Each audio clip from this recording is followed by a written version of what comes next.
జాయిస్ mayor ministries భాగస్వాములు మరియు స్నేహితుల ద్వారా ఈ కార్యక్రమాన్ని చూడడం సాధ్యమవుతుంది. దేవుడు మీ నోటిని ఇతరుల జీవితాలను మార్చడానికి యూజ్ చేసుకోవాలని ఆశిస్తారు. ఒకవేళ మీరు గాని మీ నోటిని సగం సమయం ప్రజలను తక్కువగా చూస్తూ, అపనిందలు వేస్తూ, వారిని గురించి వ్యర్థంగా మాట్లాడుతూ ప్రతికూలంగా ఉంటే, కమాన్,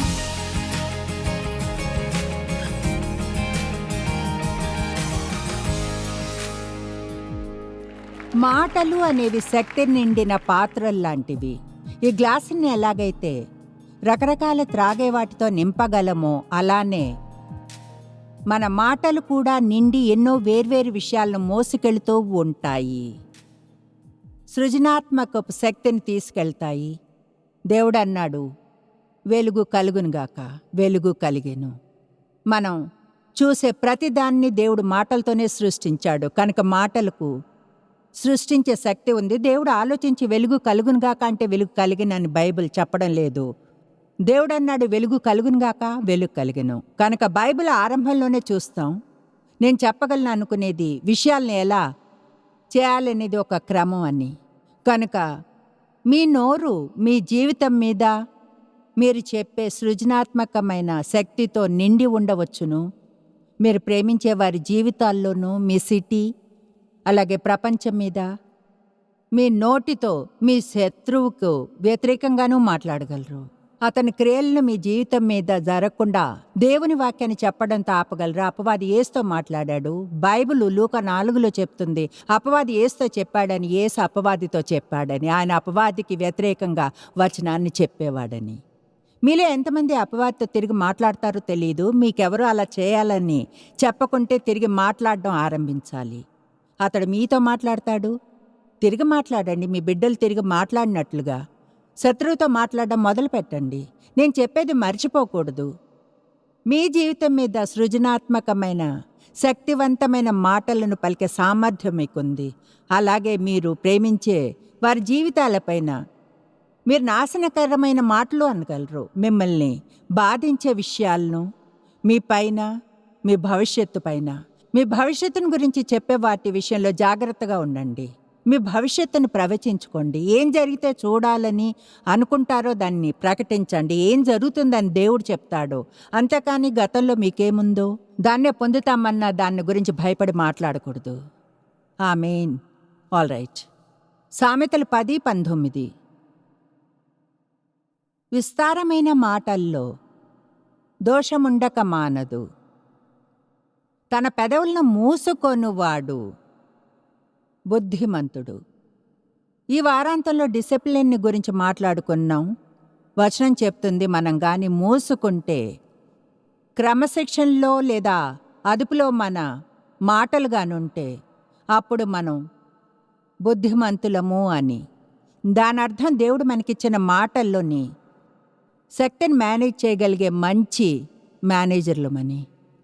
దీన్ని ఎన్నో విధాలుగా చెప్పగలను. అయితే నా వద్ద దీన్ని బోధించడానికి ఒక ప్రత్యేకమైన విధానం ఉంది. అది మీ జీవితం మీద దేవుని అభిషేకాన్ని, మీ మాటలు ఎలా బాధించగలవన్న దాని గురించే.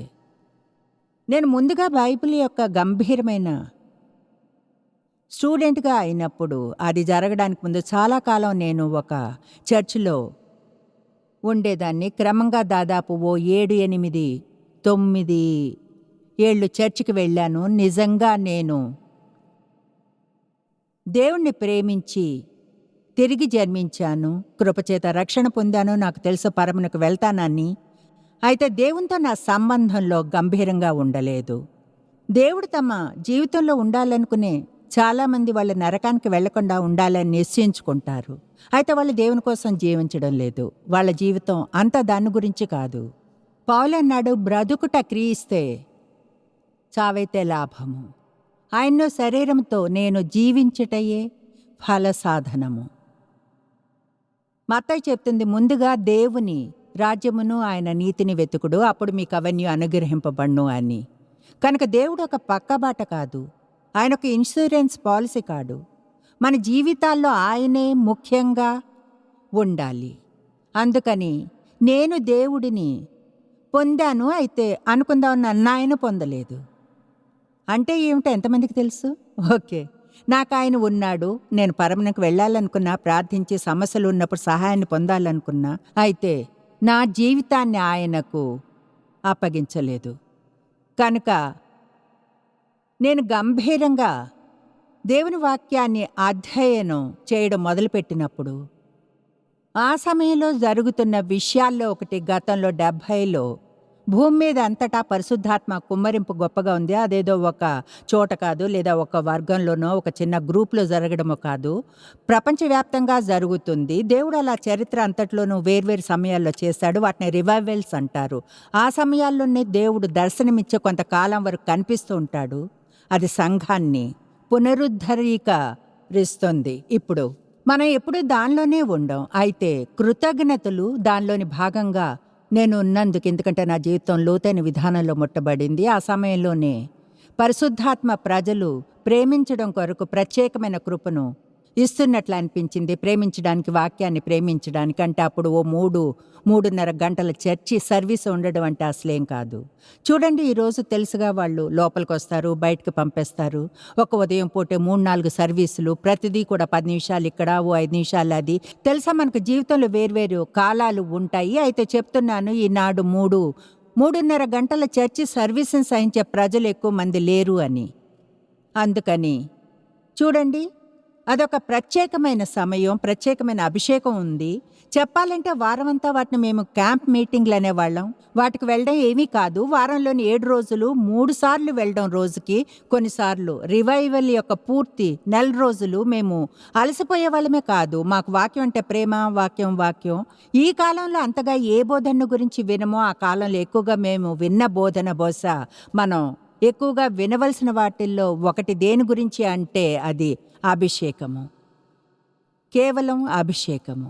ఇప్పుడు అభిషేకము అన్నప్పుడు ఇక్కడున్న కొంతమందికి దేని గురించి చెప్తున్నానో కూడా తెలియదేమో. కనుక అభిషేకం అంటే ఏమిటి?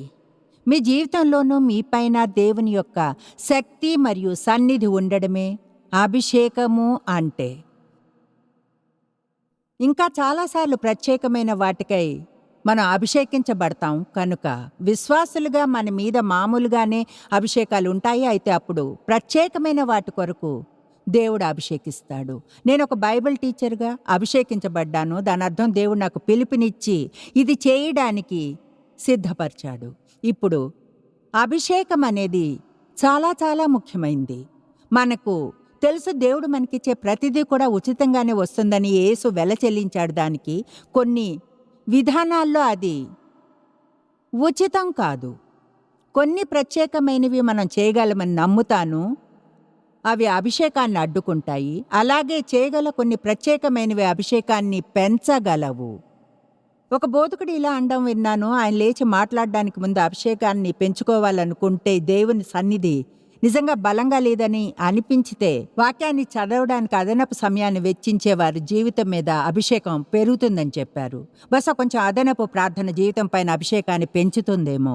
అభిషేకం అంటే ఏమిటో తెలియకుంటే అది ఎంత ముఖ్యమైందో అప్పుడు మీరు మీ జీవితం మీద అభిషేకాన్ని అడ్డుకునే పనులు చేస్తుండి ఉంటారు. మీరు అది చేస్తున్నారని తెలియకుండానే. మీరు ఖచ్చితంగా తెలుసుకునే విషయాల్లో ఒకటి, నేను దాన్ని వచనాధారంతో చెప్పగలిగేది, తప్పు మాటలను పలకడం వలన మీ జీవితం మీద అభిషేకాన్ని అడ్డుకుంటారు. మీ జీవితం మీద అభిషేకాన్ని అడ్డుకునే మరొక విషయం ప్రజలను అవమానపరచడం. దేవుడు తన బిడ్డల పట్ల ఎలా ప్రవర్తిస్తామన్న దాని గురించి పట్టించుకుంటాడు. ప్రజలను అవమానపరిస్తే ఆయనకు నచ్చదు. ప్రజల గురించి చెడుగా మాట్లాడినప్పుడు ఆయనకు నచ్చదు. లేదా రూమర్లు వ్యాపింపచేస్తేనో, వ్యర్థంగా మాట్లాడినా, నీచంగా చూసినా. అసలైతే బహుశా మనం చేయగల అత్యంత అపాయకరమైన విషయాల్లో అది ఒకటి. మనం ఇంకొంచెం తెలివిని తెచ్చుకొని ఇంకొంచెం ఎక్కువగా భక్తితో కూడిన భయాన్ని పొందాలి. ప్రజల పట్ల ఎలా ప్రవర్తిస్తామో, వారితో ఎలా మాట్లాడతామో, వారిని గురించి ఎలా మాట్లాడతామో ఒప్పుకున్నట్లుగా ఎవరైనా ప్రవర్తించగలరా? నేను ఇక్కడకు చేరుకోవడానికి చాలా కాలం పట్టింది. ప్రజలను అవమానపరిచే విషయంలో నాకు భయంతో కూడిన భక్తి ఉంది. ఒకవేళ నా రోజు బాగోలేకుంటే, ఎవరినైనా అవమానపరిస్తే, పరిశుద్ధాత్మకు కేవలం 5 సెకండ్లు పడుతుంది నా చిన్న ఆత్మిక బోటం మీద ఓ దెబ్బ వేయడానికి. నేను వెంటనే వెనక్కి వెళ్ళి క్షమాపణ అడుగుతాను. ఉదాహరణకు, నాకెవరి మీదైనా కోపంగా ఉంటే నేను ఈ పుల్పిట్ మీదకు వచ్చి బోధించటానికి ట్రై చేయను. నిజంగా నేను అలా చేయను, ఎందుకంటే అది నా జీవితం మీదున్న అభిషేకాన్ని అడ్డుకుని బాధిస్తుందని నమ్ముతాను. నేను అలా ఫీల్ అవుతాను. నాకున్న ముఖ్యమైన విషయం అదే, దేవుని అభిషేకము. వేలాది మంది ప్రజలు ఒక వారాంతంలో కలిసి ఒక చోట ఈ బిల్డింగ్లో గుమికూడరు. వారి జీవితపు ఒక వారాంతాన్ని తీసుకుని ఎవరో మాట్లాడుతుంటే వినడానికి రారు. ఒకవేళ ఆ బోధించేవారు నిజంగా వారి జీవితాల మీద ఒక ప్రభావాన్ని కానీ వేయకుంటే. ఇప్పుడు బహుశా మీకు నిజంగా అభిషేకం అంటే ఏమిటో తెలియకపోవచ్చు. అయితే దాని అర్థం నేనిక్కడ ఉండి మాట్లాడుతున్నాను. అయితే నిజంగా దేవుడే నేను మీతో మాట్లాడడానికి యూజ్ చేస్తున్నాడు. అందువల్ల నేను మాట్లాడే మాటలు మీ మీద ప్రభావం చూపుతాయి. కొన్నిసార్లు మీరు వాటిని గ్రహించి అర్థం కూడా చేసుకోరు. ఇప్పుడు ఇద్దరు మనుషులు లేచి ఒకే సందేశాన్ని చెప్పగలరు. అంటే ప్రతి ఒక్క మాట ఒకేలా. వారిలో ఒకరు గాని అభిషేకించబడకుంటే, లేదా వాళ్ళది చేయడానికి ట్రై చేస్తున్నా వాళ్ళ జీవితంలో అన్ని రకాల చెత్త విషయాలు జరుగుతుంటే, అందుకని అక్కడ అభిషేకం అనేది ఉండదు. అది మీరు నిద్రపోయేలా చేస్తుంది. ఆ మాటలను వినడానికి మీకు ఆసక్తే ఉండదు. దాని నుంచి మీరేమీ పొందరు. వాళ్ళు చెప్పింది గుర్తుండదు కూడా. అయితే దేవునితో సన్నిహిత నడక ఉన్నవారెవరైనా వాళ్ళు పర్ఫెక్ట్ కాదు, ఎవరు కారు. అయితే వాళ్ళు తప్పుగా పనులు చేసినప్పుడు పశ్చాత్తాపడతారు. ఎలా జీవిస్తున్నారో జాగ్రత్తగా ఉంటారు. దేవుణ్ణి ప్రీతిపరచడానికి జీవిస్తున్నారు. ఎంతమందికి తెలుసు కేవలం దాన్ని చేయడంలోనూ మరియు దాని గురించి గంభీరంగా ఉండడానికి తేడా ఉందని. అయితే ఆ వ్యక్తి వారి జీవితం మీద ఎంతో బలమైన అభిషేకాన్ని తీసుకుని వెళ్ళగలడు. ఇక వాళ్ళ అక్షరాల ఏమనగలరంటే, మీ బుర్రలోంచి ముందుకు దూసుకుపోయి మీ మనసులోకి వెళ్తుంది. అప్పుడు మీకు సమాచారమే కాదు కానీ ప్రకటన కలుగుతుంది. ఎవరైనా కేవలం సమాచారాన్ని ఇవ్వడానికి, మరొకరు మీకేదో ఇవ్వడానికి మధ్య తేడా ఉంది. అది ఎలా అంటే, నాకు అర్థమైంది నాకు. ఎవరైనా అర్ధరాత్రి టీవీని అనుకోకుండా ఆన్ చేయడం సాధ్యం ఎలా అవుతుంది? వాళ్ళు దాన్ని ఆఫ్ చేయడానికి ట్రై చేస్తుంటే, అప్పుడు ఓ బోధకుడు ప్రత్యేకమైనదేదో చెప్తే, అప్పుడు వాళ్ళు ఇలా అంటే, అది నా జీవితాన్ని మార్చివేసింది అని. ఒక వాక్యంతో మీరెలా జీవితాన్ని మార్చగలరు? అయితే దేవుడు ఏం చేయాలనుకుంటే అది చేయగలడు. ఆయన ఎవరైతే వారి జీవితాల మీద చాలా బలమైన అభిషేకాన్ని తీసుకుని వెళ్ళగలరో ఆ విధంగా జీవించే వారిని యూజ్ చేయడం కోసం చూస్తున్నాడు. నిజంగా అభిషేకం అంటే ఏమిటో అర్థం కాని వాళ్ళు అభిషేకం గురించి మాట్లాడడానికి ట్రై చేస్తుంటే ఆసక్తికరంగా ఉంటుంది. ఇలానే ప్రజలు మా వద్ద ఉండేవారు. నేను ఆ మీటింగ్కి వచ్చాను కానీ అదేమిటో తెలీదు. అయితే అక్కడ ఆ గదిలో నేను గతంలో ఎన్నడూ ఫీల్ అవనిదేదో ఉన్నట్లు అనిపించింది.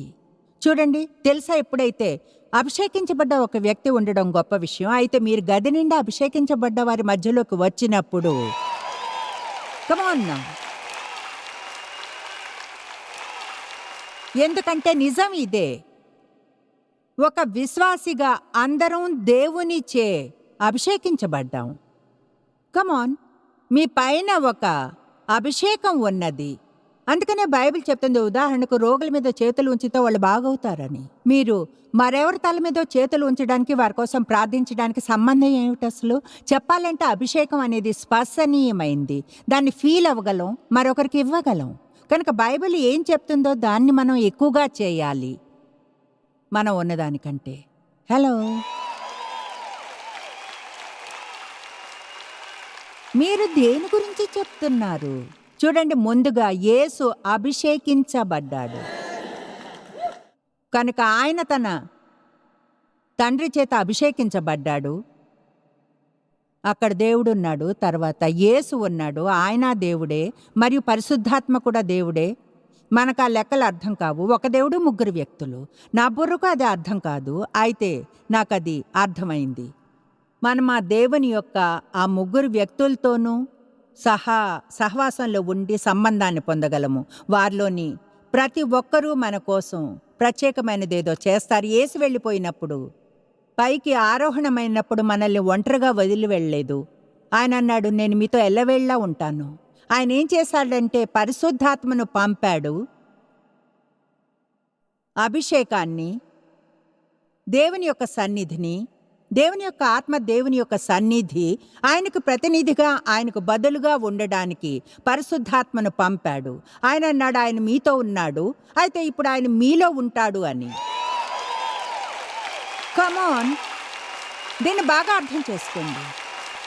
ఎప్పుడు ఆయన మీలో ఉంటాడు కనుక ఆయన విశ్వాసుల్ని మేడ మీద గదిలోనికి వెళ్ళి నిరీక్షించమన్నాడు. పైనుంచి వారికి వాగ్దానము వచ్చేంత వరకు. ఆకాశం నుండి వచ్చిన ఆ వాగ్దానం అపొస్తలుల కార్యములు 2వ అధ్యాయంలో రాయబడినట్లు పెంతెకొస్తు దినమున పరిశుద్ధాత్మ క్రిందకు దిగి రావడమే. ఇప్పుడు ఆ మతం ఎందుకు అపొస్తలుల కార్యములు 2వ అధ్యాయంలో జరిగిన అద్భుతమైన కార్యాలన్నింటినీ ఎందుకు దాయడానికి ప్రయత్నిస్తుందో నాకు తెలీదు. అయితే వాళ్ళు అక్కడ మేడ మీద గదిలో కూర్చుని ఉండగా అకస్మాత్తుగా, మీ సంగతి తెలీదు కానీ నా జీవితంలో నేను అకస్మాత్తుగా యూస్ చేస్తాను. కమాన్, అకస్మాత్తుగా వేగంగా వీచు బలమైన గాలి వచనం చెప్తుంది, అగ్ని జ్వాలల వంటి నాలుకలు విభాగింపబడినట్టుగా వారికి కనబడి వారిలో ఒక్కొక్కని మీద వ్రాలగా అందరూ పరిశుద్ధాత్మతో నిండిన వారే ఆ ఆత్మ వారికి వాక్శక్తి అనుగ్రహించిన కొలది అన్య భాషల్లో మాట్లాడసాగిరి. అంటే నేను ఇప్పుడు అన్ని భాషల్లో మాట్లాడడం గురించి బోధన చేయను. ముందే అది అపవాదం నుంచి అని అనుకునే కొంతమందికి విపరీత చేష్టగా అనిపించేలా చెప్పాలంటే అయితే కాదు. మీకో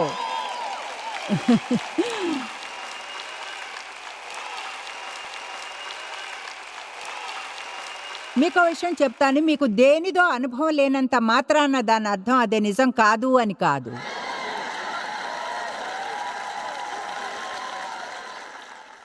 మనం దేవుని వాక్యం చెప్పేదాని మీద ఏ వర్గమైనా ఏదైనా చెప్తే దాన్ని మనం నమ్మితే బుద్ధిహీనులమైనట్లే. ఆమేన్. ఇప్పుడు సరే, హద్దు గీత ఏమిటంటే ముందుగా దేవుడు చేసినది వారి నాలుకలను ముట్టుకోవడం. అందరూ మేలుకునే ఉన్నారా? ముందుగా దేవుడు చేసినది వారి నోటిని ముట్టుకున్నాడు. వారి నోటిని అగ్నిజ్వాలతో కాల్చాడు. చూడండి, వాళ్ళు నిజంగానే కొంచెం వింతగా ప్రవర్తించారు. ఎందుకంటే అప్పుడు ఉదయం 10 గంటలైంది. అందరూ వాళ్ళు త్రాగి ఉన్నారనుకున్నారు. అంటే నాకు అనిపిస్తుంది ఏమనంటే, నిజంగా పరిశుద్ధాత్మతో నింపబడి అగ్నిజ్వాలతో ఉన్న క్రైస్తవుడు కొంచెం వింతగా అప్పుడప్పుడు ప్రవర్తిస్తాడేమోనని.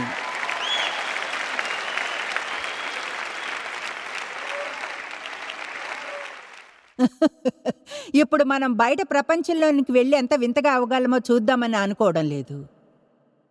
మనం కామన్ సెన్స్ని యూజ్ చేయాలి. నిర్బంధంలో ఉండి ఎవరి చుట్టూ ఉన్నామన్నది గమనించాలి. అయితే హద్దుగీత ఏమిటంటే, యేసు మరణించింది మనం దుఃఖకరమైన విశ్వాసులుగా ఉండడం కొనసాగించడానికి కాదు. ఆయన మరణించింది అంటే జీవం నిండిన, శక్తివంతమైన, ఆత్మ నింపబడిన, వెలుగుని ఇచ్చే, విజయవంతమైన, పొంగి పొర్లే జీవితాన్ని మనం పొందాలి అని.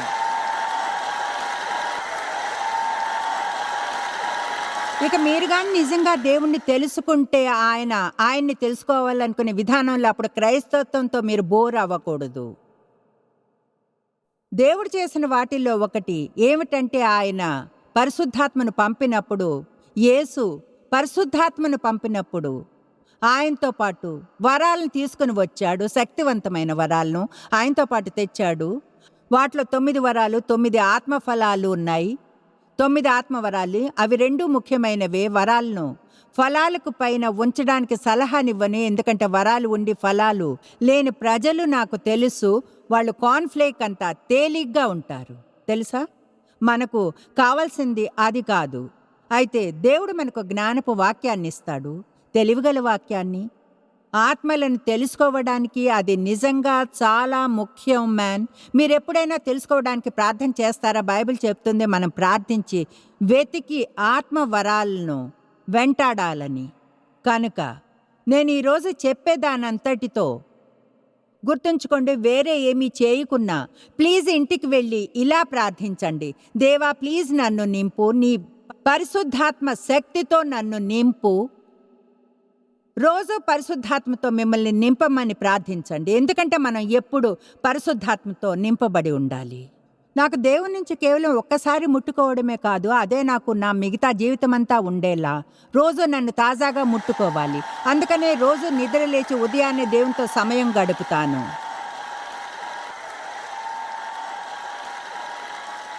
ఒకటి చెప్పనా, దేవుని కోసం మనం నిరాశగా ఉన్నట్లుగాని ప్రవర్తిస్తే అప్పుడు మనం మన పరిస్థితుల్లో ఎల్లవేళలా అంత నిరాశగా ఉన్నట్లు ఉండం. అప్పుడు కనీసం పక్క మీద నుంచి ఓ 15 నిమిషాలు త్వరగా లేచి వెళ్ళి ఇలా అంటాం, దేవా నేను ఈ రోజును గడపలేను, ఒకవేళ నువ్వు కానీ నన్ను ముట్టుకోకుంటే, అందుకని నువ్వు ఈ రోజు నన్ను ముట్టుకోవాలి. మీ జీవితం మీద అభిషేకాన్ని తీసుకుని వెళ్ళాలా? ఒక అభిషేకం అనేది చూడండి, ప్రజలు దాన్ని తెలుసుకుంటారు. నీ గురించి నిజంగా ఏదో ఉంది. అదేమిటో నాకు తెలీదు, కానీ ఏదో ఒకటి ఉంది. వాళ్ళు మీ చుట్టూ ఉన్నట్లు అనిపిస్తుంది. సహాయాన్ని పొందుతారు. మీకు తెలియని వాటిని తెలుసుకుంటారు. అయితే ఎలా అన్నది తెలీదు. సరైన సమయంలో సరైన జవాబుని పొందుతారు. ఎవరిలో అయినా దుష్ట ఆత్మగాని ఉంటే మీతో వాళ్ళు ఫ్రెండ్స్గా ఉండడానికి ట్రై చేస్తుంటే, వాళ్ళకు చెడు ఉద్దేశం ఉంటే ఆ తెలుసుకునే వరం వస్తుంది. మీరు ఇలా అంటారు, అదేమిటో తెలియదు, కానీ నేను ఆ వ్యక్తిని గురించి చెక్ చేయాలి.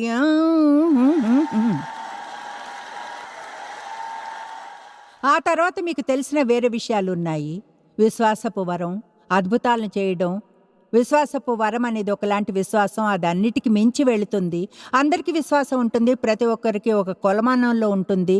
అయితే విశ్వాసపు వరము దానికి మించి వెళ్తుంది. అది ఎలాంటి విశ్వాసం అంటే మీకు అసలు అది ఎందుకుందో కూడా అర్థం కాదు.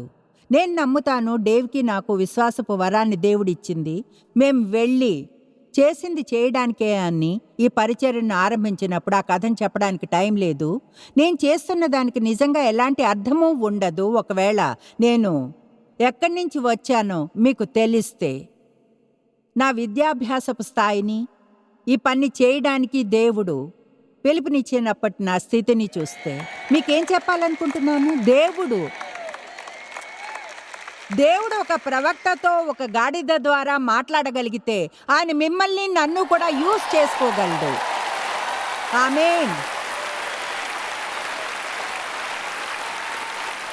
దేవుడు మీ నోటిని ఇతరుల జీవితాలను మార్చడానికి యూజ్ చేసుకోవాలని ఆశిస్తారు. ఒకవేళ మీరు గాని మీ నోటిని సగం సమయం ప్రజలను తక్కువగా చూస్తూ, అపనిందలు వేస్తూ, వారిని గురించి వ్యర్థంగా మాట్లాడుతూ ప్రతికూలంగా ఉంటే, కమాన్. అందుకని మన మాటలకు మన జీవితం మీద అభిషేకానికి ఎంతో సంబంధం ఉంది. ఇంకా వేరే వరాలు ఉన్నాయి. ప్రవచించడం, అన్య భాషలకు అర్థాన్ని చెప్పడం. మ్యాన్ అలా మాట్లాడడం ఆరంభిస్తే అందరూ వచ్చే ఏడాదిలో ఎప్పుడైనా ఒకసారి ఆత్మవరాలపైన బోధన చేయాలని ప్లాన్ చేస్తున్నాను. సరైన చోటుని ఎంచుకోవాలి. ఎందుకంటే మాకు సారీ, అది ఈ రోజు నా వద్ద లేదు. చూడండి, నాకున్న పరిచర్య లాంటి దానిలో మా వద్ద ప్రతి వర్గం నుంచి వచ్చేవారు ఉన్నారు. కనుక జ్ఞానాన్ని యూజ్ చేయడానికి ట్రై చేస్తా. సాయం చేయడానికి ముందు భయపెట్టాలని అనుకోను. అయితే నేను మాట్లాడతాను. దాదాపు 40 ఏళ్లకు పైగా లోకం తెలుసుకునే సమయం ఇదేమో, కనుక అక్కడ అందరికీ చెప్పాను. ఆమేన్.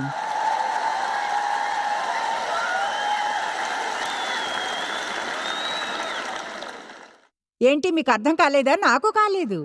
అయితే బైబిల్ చెప్తుంది, మీరు అన్ని భాషల్లో మాట్లాడినప్పుడు మీకు మీరు బోధించుకుని విశ్వాసంలో మీరుగా పైకి ఎదుగుతారు అని. ఆమేన్. అందుకని అది ఒక అసాధారణమైన వరము. వాటిని వివరించలేము. కనుక కొంతమంది ఇలా అనడానికి ట్రై చేస్తారేమనంటే ఆ వరాలు ఆరంభపు సంఘంతోనే వెళ్ళిపోయాయని. చూడండి, వారికి అవి కావాల్సి వస్తే ఈనాడు లోకంలో మనం ఏం చేయాలి అంటే, ఓ నా దేవా, ఇక బైబిల్లో ముందుగా అవన్నీ ఆరంభపు సంఘంతో వెళ్ళిపోయాయని చెప్పేదేమీ లేదు. బైబిల్ 1 కొరింథీ 13లో చెప్తుంది ఏమనంటే, పూర్ణమైనది వచ్చినప్పుడు, మైక్ ఇక్కడ క్రింద నుంచి కోచింగ్ ఇస్తున్నారు. పూర్ణమైనది వచ్చినప్పుడు మనకి వరాల అవసరమే ఉండదు. చూడండి, నాకు తెలిసిన పూర్ణమైన వాడు యేసే. ఆయన ఇంకా తిరిగి రాలేదు. అందుకని మనం పొందగలిగిన సహాయం అంతా మనకు కావాలి. అప్పటి వరకు నాకు అసాధారణమైన పరిశుద్ధాత్మ శక్తి కావాలి. లోకంలో ఉన్న అవినీతికి పైన నివసించడానికి, నా ఆనందాన్ని ఉంచుకోవడానికి. ఆమేన్. దేవుడు మీ నోటిని ఇతరుల జీవితాలను మార్చడానికి యూజ్ చేసుకోవాలని ఆశిస్తారు.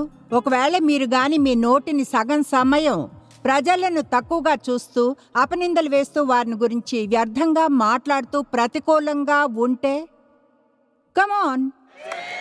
అందుకని మన మాటలకు మన జీవితం మీద అభిషేకానికి ఎంతో సంబంధం ఉంది. ఇంకా వేరే వరాలు ఉన్నాయి. ప్రవచించడం, అన్య భాషలకు అర్థాన్ని చెప్పడం. అలా మాట్లాడడం ఆరంభిస్తే అందరూ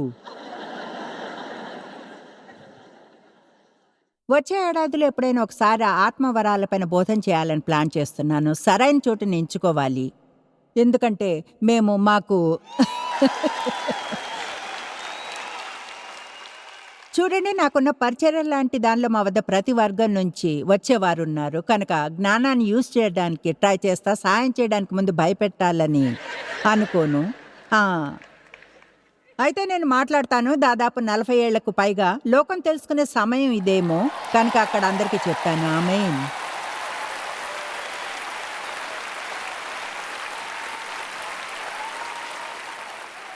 ఏంటి, మీకు అర్థం కాలేదా? నాకు కాలేదు. అయితే బైబిల్ చెప్తుంది, మీరు అన్ని భాషల్లో మాట్లాడినప్పుడు మీకు మీరు బోధించుకుని విశ్వాసంలో మీరుగా పైకి ఎదుగుతారు అని. ఆమేన్. అందుకని అది ఒక అసాధారణమైన వరము. వాటిని వివరించలేము. కనుక కొంతమంది ఇలా అనడానికి ట్రై చేస్తారేమనంటే ఆ వరాలు ఆరంభపు సంఘంతోనే వెళ్ళిపోయాయని. చూడండి, వారికి అవి కావాల్సి వస్తే ఈనాడు లోకంలో మనం ఏం చేయాలి అంటే, ఓ నా దేవా, ఇక బైబిల్లో ముందుగా అవన్నీ ఆరంభపు సంఘంతో వెళ్ళిపోయాయని చెప్పేదేమీ లేదు. బైబిల్ 1 కొరింథీ 13లో చెప్తుంది ఏమనంటే, పూర్ణమైనది వచ్చినప్పుడు, మైక్ ఇక్కడ క్రింద నుంచి కోచింగ్ ఇస్తున్నారు. పూర్ణమైనది వచ్చినప్పుడు మనకి వరాల అవసరమే ఉండదు. చూడండి, నాకు తెలిసిన పూర్ణమైన వాడు యేసే. ఆయన ఇంకా తిరిగి రాలేదు. అందుకని మనం పొందగలిగిన సహాయం అంతా మనకు కావాలి. అప్పటి వరకు నాకు అసాధారణమైన పరిశుద్ధాత్మ శక్తి కావాలి. లోకంలో ఉన్న అవినీతికి పైన నివసించడానికి, నా ఆనందాన్ని ఉంచుకోవడానికి. ఆమేన్.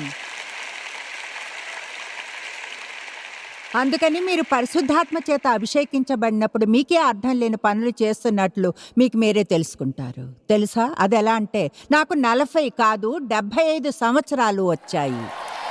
ఆమేన్. 7-5 100 ఏళ్లలో 3 జీవించేశాను. మీకు తెలుసా, మీ శరీరం ముసలిదైపోవచ్చును, కానీ లోపల రోజు నూతనీకరించబడగలరు. ప్రతి ఒక్క రోజు. తర్వాత వచ్చే మీ సంవత్సరాలు గతంలో వాటికంటే బాగుంటాయి. కనుక ఆ పాతదాన్ని తీసివేయండి. ఎవరు కూడా దేవుడు యూజ్ చేసుకోవడానికి చాలా చిన్నవారు లేదా పెద్దవారు కారు. ఏ ఒక్కరూ నాకు 3 టీనేజ్ పిల్లలున్నప్పుడు పరిచర్యను ఆరంభించాను. ఒక బిడ్డ చంకలో ఉన్నాడు. దేవుని కోసం ఏమైనా చేయడానికి చాలా మంది పిల్లలు ఉన్నారని చెప్పకండి. దేవుడు మీరు ఏదైనా చేయడానికి అభిషేకిస్తే వాటిని ఎలా చేయగలరో అర్థం చేసుకోవడం మొదలు పెట్టకముందే చేయగలరు. కనుక అక్కడ దానిలో ఏది చెప్పాలి అని అనుకోలేదు, కానీ ముందుకు సాగుదాం.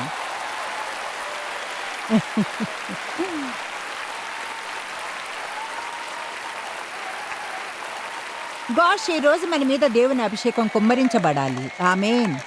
అసలు మీకు ఎలా తెలుస్తుంది? దానికోసం అడగాలని. ఒకవేళ అదేమిటో కూడా తెలియకుంటే, మన జీవితంలో దేవుని సన్నిధి కావాలి. మన జీవితంలో ఆయన శక్తి కావాలి. నేను అసంతోషంతో అలసిపోయాను, దుఃఖంగా, సణుగుతూ, గొణుగుతూ, ఫిర్యాదులు చేసే క్రిస్టియన్గా ఉండి. ఆమేన్.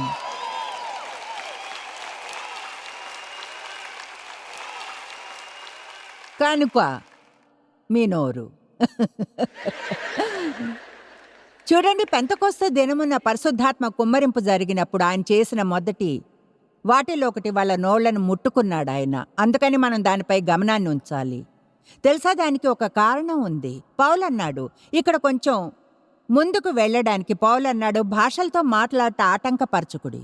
కనుక ఎవరైనా మీకు మీరు ఇది చేయకూడదని చెప్తే చెప్పండి, అపొస్తలుడైన పౌలు చేయవచ్చని చెప్పాడని. పౌలన్నాడు, నేను మీ అందరికంటే ఎక్కువగా భాషలతో మాట్లాడుచున్నాను, అందుకు దేవుని స్తుతించెదను అన్నాడు. అయినో సంఘములో భాషతో 10,000 మాటలు పలుకట కంటే ఇతరులకు బోధ కలుగునట్లు నా మనసుతో 5 మాటలు పలుకట మేలు.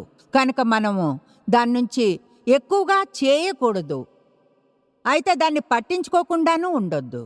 అది పరిశుద్ధాత్మను గురించి, భాషల గురించి కాదు. నేను వెళ్ళి ఒక జత టెన్నిస్ షూస్ కొనుక్కుంటే లోపలికి వెళ్ళి ఒక జత భాషలను అడుగును. టెన్నిస్ షూస్ని పొందితే దాంతోపాటు భాషలు వస్తాయి. చూడండి ఎప్పుడైతే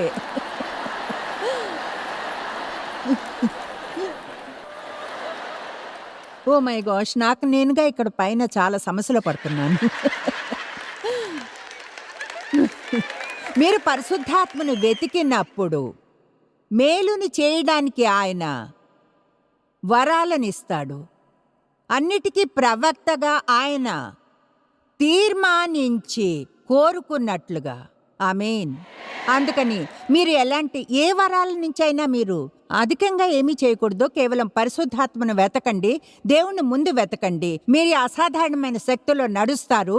అలాగే మీరు చేయవలసిన ప్రతిదీ పొందుతారు, దేవుడు చేయమని చెప్పిన దేన్నైనా చేయడానికి. ఆమేన్. All right. కనుక చూడండి, మీరు అక్కడ కూర్చుని ఉండి ఇలాగానుంటే నువ్వు దేని గురించి మాట్లాడుతున్నావు నాకు తెలుస్తా బాగుంది లేడీ, అయితే నాకు క్లూ కూడా లేదు, తప్పిపోయినంతగా దాని గురించి ఫీల్ అవుతున్నాను. నా దగ్గర బుక్ ఉంది.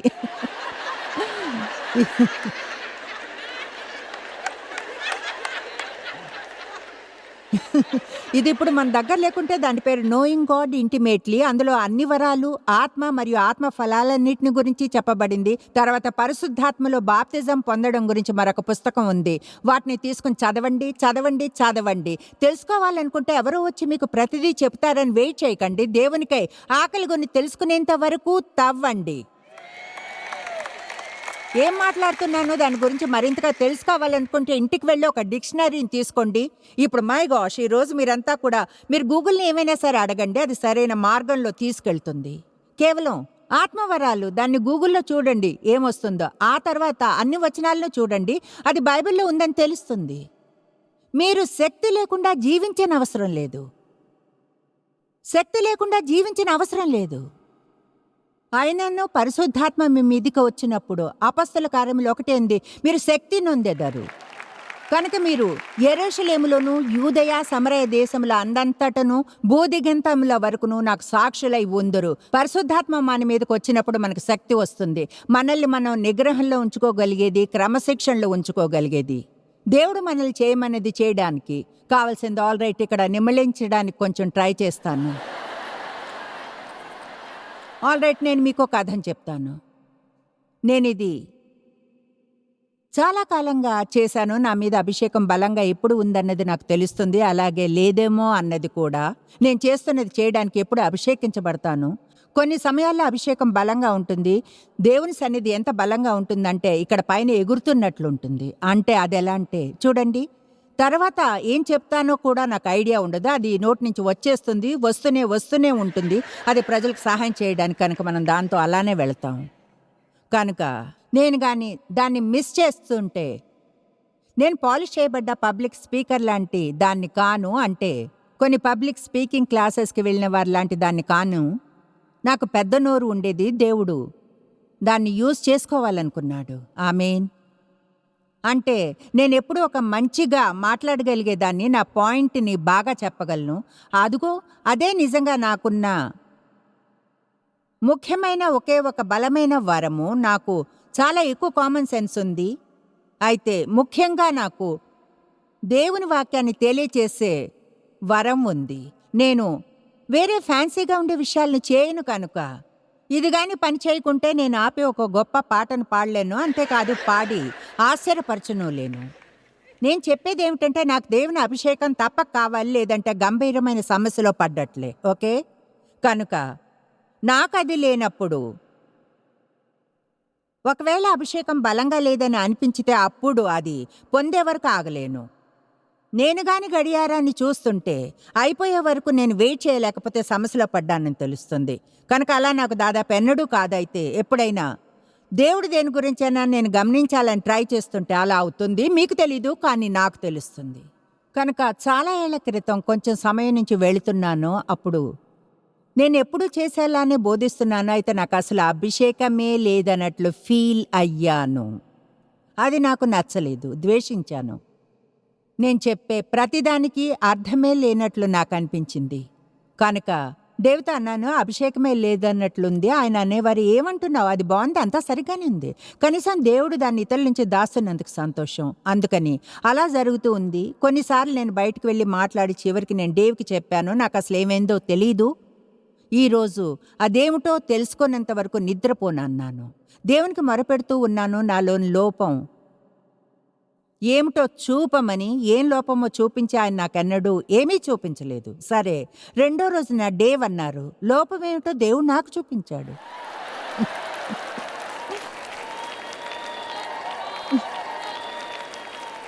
దేవుడు అలా చేసినప్పుడు నిజంగా మీరు ద్వేషించరా? లోపమేమిటో నువ్వాయనకు చెప్పాలనుకోను, నువ్వు నాకు చెప్పాలి. లోపం ఏమిటో అది మనిద్దరి మధ్యనే ఉండాలి.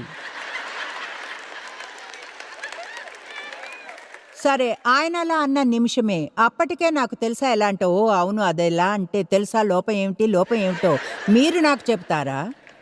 అప్పుడు ఆయన అన్నారు, అంటే నేను ఎలా అంటే, ఓకే అదేమిటి? ఆయన అన్నారు, గుర్తుందా మొన్న ఒక రోజున ఫలానా ఫలానా వారిని గురించి మాట్లాడుతున్నప్పుడు అది చెప్పాలంటే నాకు తెలిసిన ఒక బోధకుడు నువ్వు అన్నావు. నేను ఆయన బోధన గురించి అంత మంచిగా ఏదో అనలేదు. అంటే ఆయన అనుకున్నాను, ఒకలా సంబంధం లేకుండా వేర్వేరు దిశలుగా విషయాలను చెబుతూ పాయింట్ని ముగించలేదు. అయితే దేవుడు నాతో అంగీకరించారు, కానీ దేవుడు ఆయనతో డీల్ చేయడం లేదు. తర్వాత ఆయన డేవ్తో దాని గురించి డీల్ చేయడమే కాదు, కానీ అదే నా సమస్య అని డేవ్తో చెప్పాడు. అది వింతగా అనిపిస్తుందని తెలుసా? అయితే అది జరుగుతున్నప్పుడు అనిపించలేదు. అందుకని నేను నిజంగా నాకు ఇంకా బాగా కోపం వచ్చి తిరిగి నా గదిలోనికి వెళ్ళిపోయాను. కొంచెం సేపు అక్కడే ఉందామని. దానికి కొన్ని రోజులు పట్టింది. అయితే దేవుడు నన్ను ఈ వచనాల వద్దకు నడిపించాడు. యాకోబు 3:1-10. ఇప్పుడు వాటిని మీకోసం చదువుతాను. నా సహోదరులారా, బోధకులమైన మనము మరి కఠినమైన తీర్పు పొందుదామని తెలుసుకొని మీలో అనేకులు బోధకులు కాకుండిడి. సరే, మిగతా వాటిని మరొక ఉద్దేశం కొరకు చదువుతాను. అయితే హద్దు గీత ఏమిటంటే, దేవుని వాక్యపు బోధకురాలిగా నేను నిజంగా ఒక చాలా చెడు పని చేశాను. అంటే మరొక దేవుని వాక్యాన్ని బోధించే వ్యక్తిని గురించి తక్కువగా ఏదో మాట్లాడాను. మనం ఎవరికి తీర్పు తీర్చకూడదు. సమస్యలో పడాలనుకుంటే వెళ్ళి మీరు చేసే పన్నే చేసే మరొకరికి తీర్పు తీర్చండి.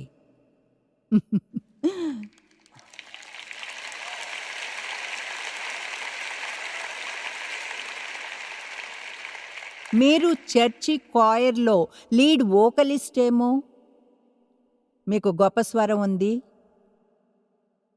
మరెవరో వాళ్ళు ఎప్పుడైనా ఒకసారి వాళ్ళతో స్పెషల్స్ని చేయిస్తారేమో. మీరు అంటారు, ఏ వాళ్ళు అంత బాగా పాడలేదు, వాళ్ళతో ఎందుకు పాడిస్తారో తెలియదు. త్వరగా పశ్చాత్తాపడడం మొదలు పెట్టడం మంచిది. నేను చెప్పేది అందరికీ అర్థం అవుతుందా? నాకు తెలిసిన డాక్టర్ ఒకరు వేరే డాక్టర్స్ని గురించి చెడుగా మాట్లాడతారు. నేను అలా అంటూ, మీరేం చేస్తున్నారో మీకు తెలియదు, జాగ్రత్తగా ఉండాలి. చూడండి, నేను ఈరోజు కొంచెం భక్తితో కూడిన భయాన్ని మీలో పెట్టాలనుకుంటున్నాను. ఏమనంటే, మనం ఇతరుల గురించి వ్యర్థంగా మాట్లాడి అవమానించితే దేవునికి నచ్చదని. ఆమేన్. సరే, నాకది అర్థమైంది. అంటే దేవుణ్ణి విన్నాను. నేను అది నా జీవితంలో ఇంకొకసారి చేశానంటే అది జరిగిన ఓ 2 ఏళ్ల తర్వాత. గతంలో లాంటి పరిస్థితే, అదే ఫలితం.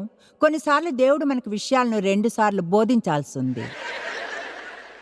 నా సహోదరులారా, బోధకులమైన మనము మరి కఠినమైన తీర్పు పొందుదమని తెలుసుకుని మీలో అనేకులు బోధకులు కాకుండుడి. అనేక విషయంలో మనమందరము తప్పిపోవుచున్నాము. ఎవడైనూ మాట యందు తప్పని ఎడల అట్టివాడు లోపము లేనివాడై తన సర్వ శరీరమును స్వాధీనమందు ఉంచుకొని శక్తి గలవాడు ఆగును. గుర్రములు మనకు లోబడుటకై నోటికి కళ్ళెము పెట్టి వాటి శరీరమంతయు త్రిప్పుదుము గదా. ఇక్కడ 2 ఉదాహరణలు. ఒక గుర్రం నోటిలోని కళ్ళెము కేవలం ఒక చిన్న లోహపు ముక్క. అయితే ఆ గుర్రము అది దాదాపు 1500-1600 పౌండ్ల బరువు ఉంటుంది. దాన్ని ఆ చిన్న కళ్ళెము లోహపు ముక్కతో అదుపు చేయగలము. కనుక ఏమంటున్నాడంటే, మీ జీవితమంతా, మీ పూర్తి జీవితపు మార్గము ఈ చిన్నదైన దాంతో అదుపులో ఉంచుకోగలము. అదే మీ నాలుకతోనూ మీరు మాట్లాడే మాటలతోనూ. ఎవరికైనా ఈరోజు ఇది కావాలా? ఓకే. రెండవది, ఓడలను కూడా చూడుడి, అవి ఎంతో గొప్పవై పెనుగాలికి కొట్టుకొని పోబడిన ఓడ నడుపు అని ఉద్దేశం చొప్పని మిక్కిలి చిన్నదగు చుక్కాని చేత త్రిప్పబడును. కనుక ఆ ఓడను నడిపేవాడు ఓడలోని ఒక భాగంలో నిల్చుని ఒక చక్రంతో అంత పెద్ద ఓడకు మార్గాన్ని చూపిస్తాడు. ఒక చిన్న చుక్కానితో అది ఎవరికి కనబడదు కూడా. మనకసలు ఐడియా ఉందనుకోను, నేను నమ్ముతాను, నా కోసం చెప్పుకుంటాను, ఇప్పటికీ నాకేమైనా ఐడియా ఉందనుకోను. దాన్ని నేను అధ్యయనం చేసినంతలో, మాట్లాడినంతగా నిజమైన మాటల శక్తి, ఎందుకంటే నేను చెప్పగలను, నిజంగా గాని మనకుంటే మనం ఏం చెప్తామన్న విషయంలో మరింత జాగ్రత్తగా ఉంటాము. ఆమేన్. ఇప్పుడు మీరొక డిక్షనరీని తీసుకొని చూడండి. ప్రతి ఒక్క కేవలం సామెతలను చదవండి. నోరు మరియు మాటలను గురించిన ప్రతి వచనాన్ని హైలైట్ చేయండి. మనం ఆలోచించి మరియు మాట్లాడే విధానం కంటే వేరే ఇది ముఖ్యమైనది కాదు. ఆమేన్. అలాగుననే నాలుక కూడా చిన్న అవయవము అయిన్నో బహుగా అదురుపడును. ఎంత కొంచెము నిప్పు ఎంత విస్తారమైన అడవిని తగులబెట్టును. నాలుక అగ్నియే. నాలుక మన అవయవముల్లో ఉంచబడిన పాప ప్రపంచమై సర్వ శరీరమునకు మాలిన్యము కలుగు చేయుచు ప్రకృతి చక్రమునకు చిచ్చు పెట్టును. అది నరకము చేత చిచ్చు పెట్టబడును. అయితే అది మీకెలా ఉంది? మృగ పక్షి సర్ప జలచరముల్లో ప్రతి జాతియు నరజాతి చేత సాధు కాజాళ్ళు సాధు హాయిని గాని ఏ నరుడును నాలుకను సాధు చేయనేరుడు. అది మరణకరమైన విషముతో నిండింది. అదే నిరర్గళమైన దుష్టత్వమే. దీంతో తండ్రి అయిన ప్రభువును స్తుతింతుము, దీంతోనే దేవుని పోలికగా పుట్టిన మనుషులను శపింతుము. అర్థమైందా? మనం వచ్చి స్తుతి పాటలను పాడతాం. ఆ పాట అంటే ఇష్టం. మనల్ని కాపాడేవాడు. మనం చేసేదంతా తలలు వంచుతాం, ఆయన్ని స్తుతిస్తాం. మనం చేసేదంతా ఆరాధన. ఆ పాట అంటే ఇష్టం. అయితే తర్వాత ఈ సందేశాన్ని వినుకుంటే మీరు ఇది ఇప్పుడు చేయరు, కానీ ఈ సందేశాన్ని వినుకుంటే ఇక్కడ ఉన్న వాళ్ళు ఎవరైనా వెళ్ళి ఎవరితో అయినా కలిసి వెళ్ళి మాట్లాడుకోవడం సాధ్యమే. ఆమె చాలాసేపు మాట్లాడినట్లుంది, లేదా ఆమె చాలా గట్టిగా చెప్పినట్లుంది కదూ. తెలుసా? చూడండి. తెలుసా? అవును, నాది ఏదైనా సరే. అంటే మేం చర్చికి వెళ్ళేవాళ్ళం. తర్వాత లంచ్కి వేరే ఫ్రెండ్స్తో కలిసి వెళ్ళి లంచ్లో పాస్టరే ఉండేవారు. అదెలా అంటే లంచ్ వినోదం, చర్చిలోని అందరిని గురించి మాట్లాడుకోవడానికి. అంతకంటే మెరుగైంది మాకు తెలియదు. ఎవరు ఈరోజు మీకు చెప్పేది? ఎవరు చెప్పలేదు. నేను చెప్పేది ఎవరైనా నమ్ముతారా? ఆమేన్. అన్య భాషలంటే ఎంతగానో, ఎందుకంటే కంట్రోల్ చేయడం చాలా కష్టం. మనం విన్నది ఎవరికీ చెప్పకుండా కొంచెం సేపు కూడా ఉండలేము. ఎందుకంటారు? ప్రత్యేకంగా అది చెడు విషయమైతే. ఇది చదువుతాను, చాలా బాగుందనుకున్నా. ప్రాచీన గ్రీసు దేశంలో సోక్రటిస్కి గొప్పగా జ్ఞానం ఉందని ప్రసిద్ధి చెందాడు. ఒక రోజున తెలిసిన ఆయన కూడా గొప్ప ఫిలాసఫర్ని కలిసి అన్నాడు, మీ ఫ్రెండ్ గురించి ఇప్పుడే ఏం విన్నానో తెలుసా?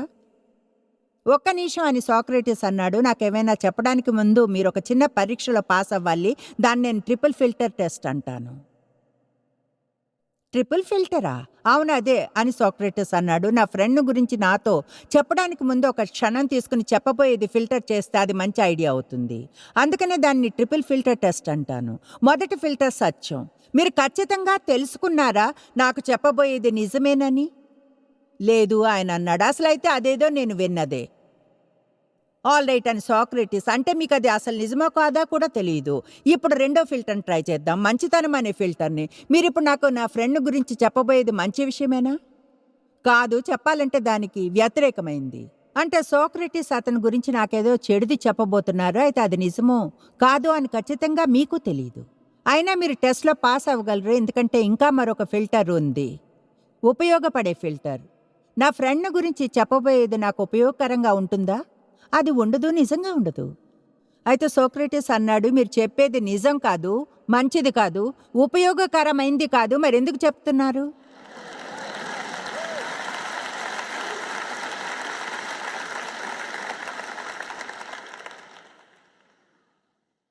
యాకోబు 3:2 గురించి మళ్ళీ ఆలోచిద్దాం. ఎవడైనో మాట యందు తప్పని ఎడల అట్టివాడు లోపము లేనివాడై తన సర్వ శరీరమును స్వాధీనమందు ఉంచుకొన శక్తిగల వాడగును.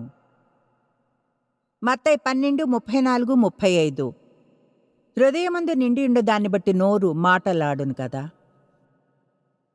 నా మాటలకు అర్థం అది కాదు. అది బయటకు రావడానికి లోపల అక్కడ ఉండాలి. ఆమేన్.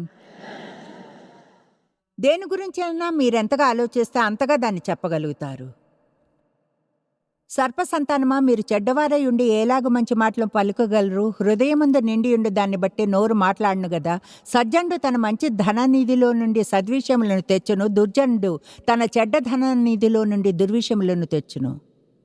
ఏమంటున్నాడంటే, మిమ్మల్ని మీరు వింటే లేదా ఇతరులను వింటే వెంటనే ఆ వ్యక్తి ఎలాంటివాడో మీరు తెలుసుకోగలరు అని. మిమ్మల్ని మీరు వినండి, మిమ్మల్ని మీరు తెలుసుకుంటారప్పుడు.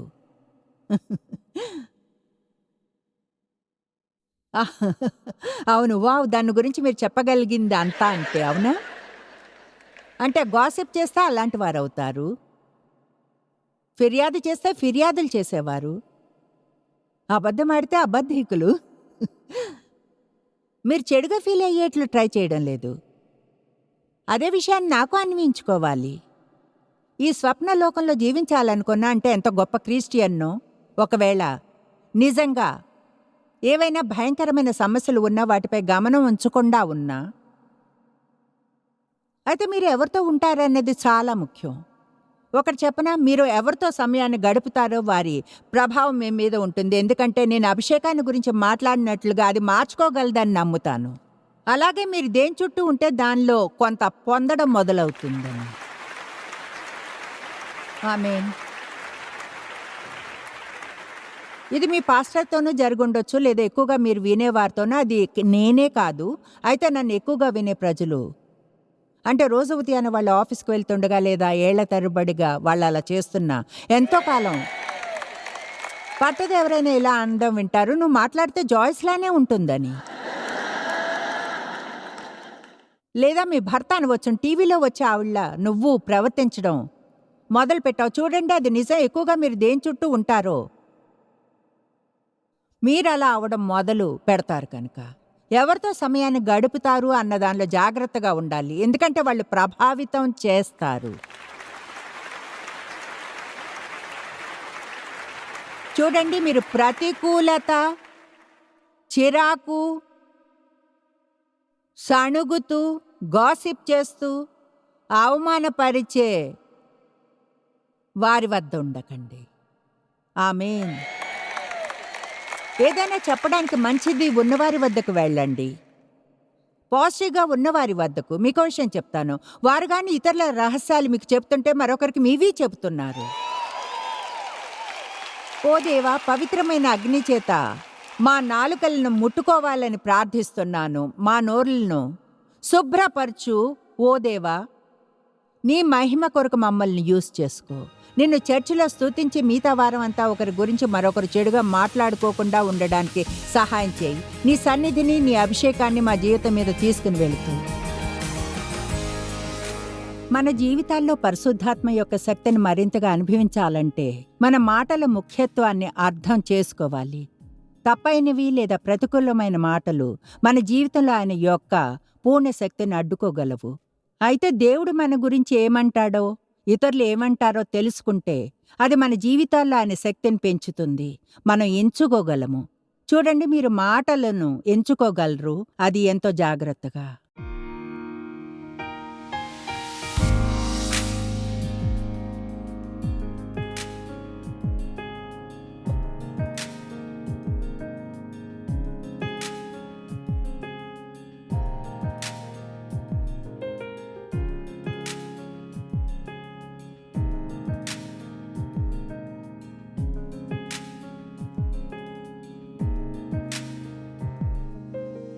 జాయిస్ మేయర్ మినిస్ట్రీస్ భాగస్వాములు మరియు స్నేహితుల ద్వారా ఈ కార్యక్రమాన్ని చూడడం సాధ్యమవుతుంది.